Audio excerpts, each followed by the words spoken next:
No, slick back. That's what I said. Slick back. No, nigga, I'm a pimp named Slick Back. Pimp named Slick Back.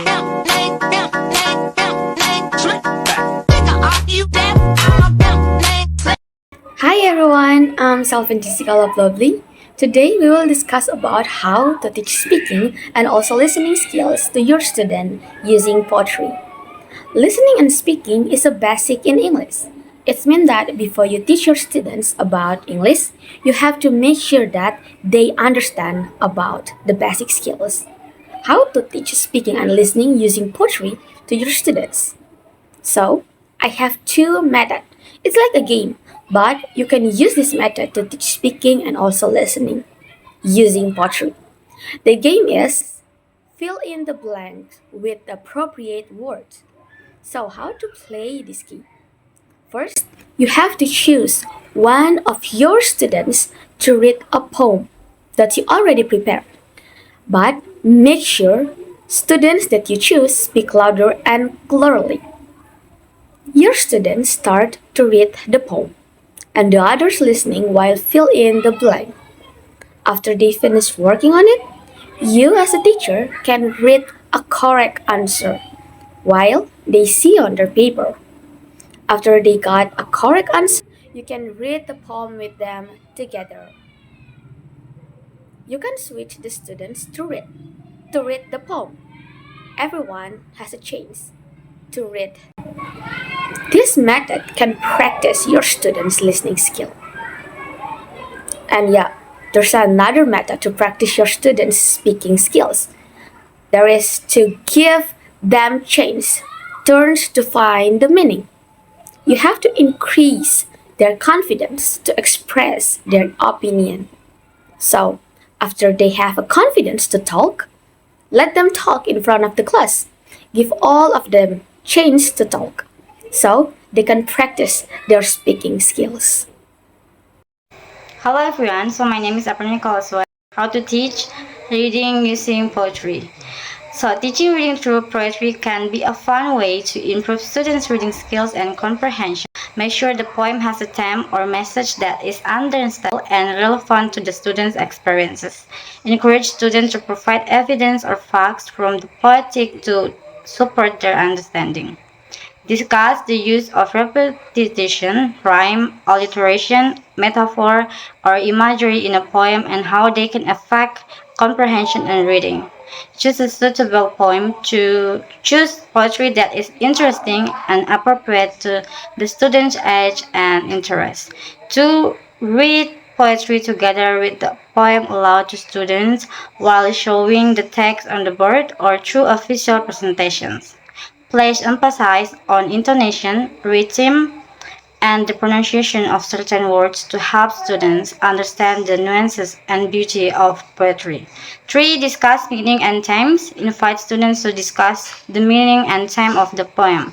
Ask them what they took away from the poem, what message the poet wanted to convey, and how the poem made them feel. So that is a tips for you so you can teach reading in poetry. Use the tips that I mentioned before. So now we're gonna read the poem. The poem title is The Strength in Our Scars. The truth is sometimes love change. The truth is sometimes life gets hard.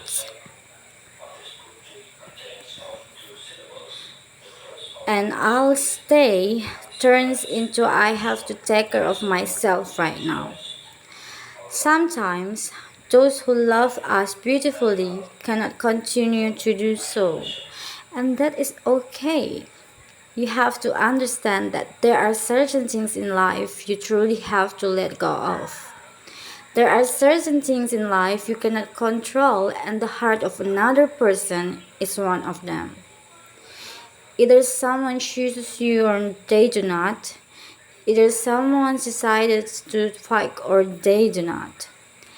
At the end of the day, you have to respect that, but you do not have to let it consume you. See, you may not able to control yourself. You can control the way you unapologetically dedicate yourself to loving who you are and what you have to offer.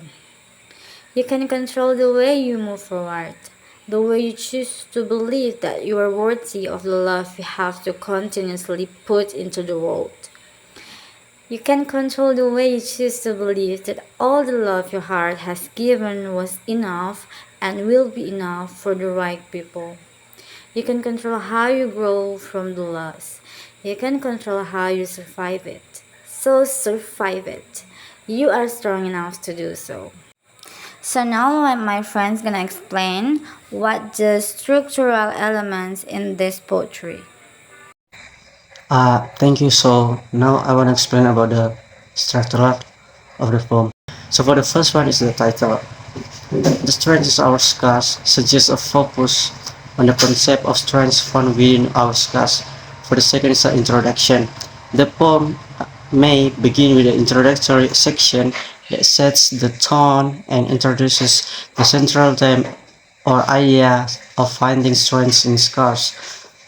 For the third is a stanzas. The poem may consist of multiple stanzas, each containing a group of lines. The number of lines and the rhyme schemes, if any, may vary. For the fourth is a imagery.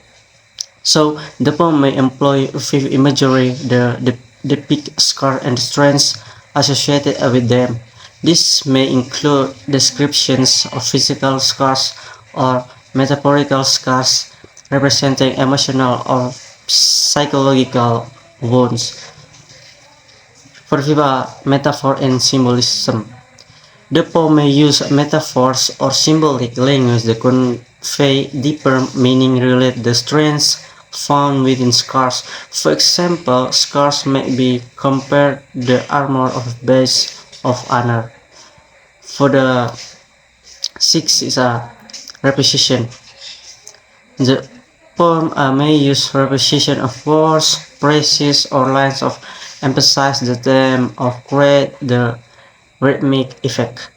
For the seventh is a emotive language.